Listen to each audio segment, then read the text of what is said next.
It started with a plan written in secret more than 75 years ago, a plan that would decide who stays and who disappears.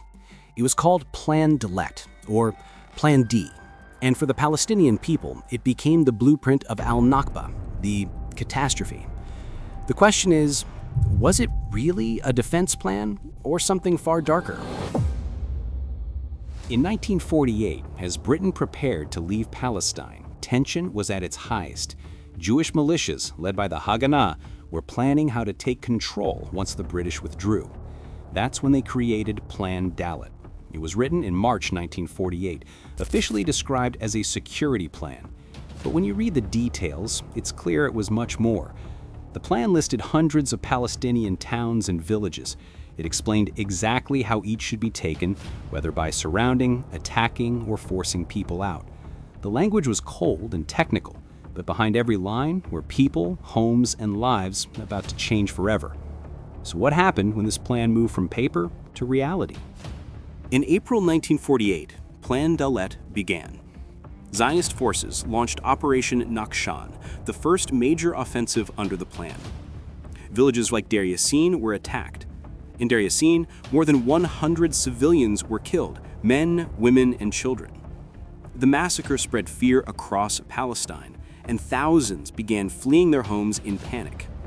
By the time Israel declared independence in May 1948, hundreds of Palestinian towns had already been emptied. Entire communities had disappeared. The question is, was this really about security or about creating a new reality on the ground? Zionist leaders claimed Plan Dalet was defensive.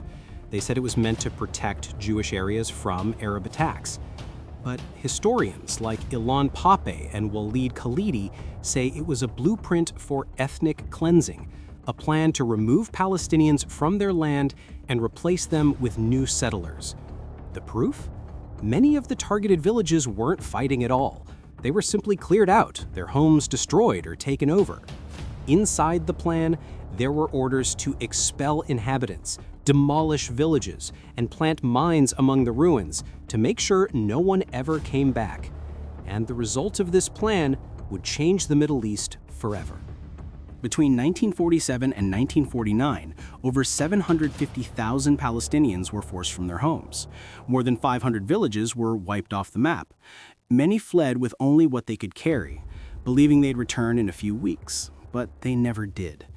Their houses were given new names. Their lands were turned into new Israeli towns. What the world called the birth of Israel, Palestinians remember as al-Nakba, the catastrophe. But the story of Plan Dalet didn't end in 1948. Its impact still shapes the conflict today. Plan Dalet wasn't just a military strategy, it was the start of a new order.